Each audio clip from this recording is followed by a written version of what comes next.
Siku za hivi karibuni kumekuwepo na tishio kubwa la kukamatwa pamoja na kutekwa kwa wanaharakati hasa katika mataifa ya Afrika Mashariki. Tanzania ni miongoni mwa nchi ambazo zimekuwa zikidaiwa kwamba wanaharakati wamekuwa wakitekwa na hata kupotea katika mazingira ya kutatanisha.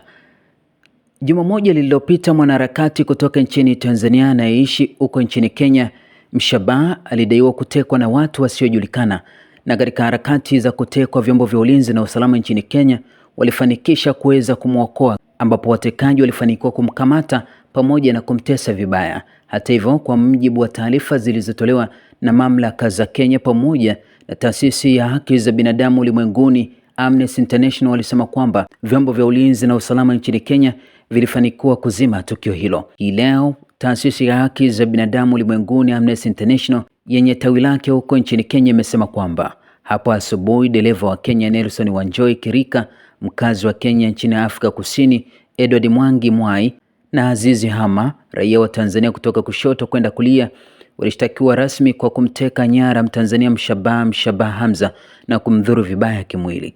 Katika kaunti ya Machakos, watu hao walikana mashtaka, bado wako rumande. Ombi la dhamana na kesi itatajwa tarehe 9 Machi. Kenya haipaswi kamwe kuwa njia ya ukandamizaji wa kimataifa.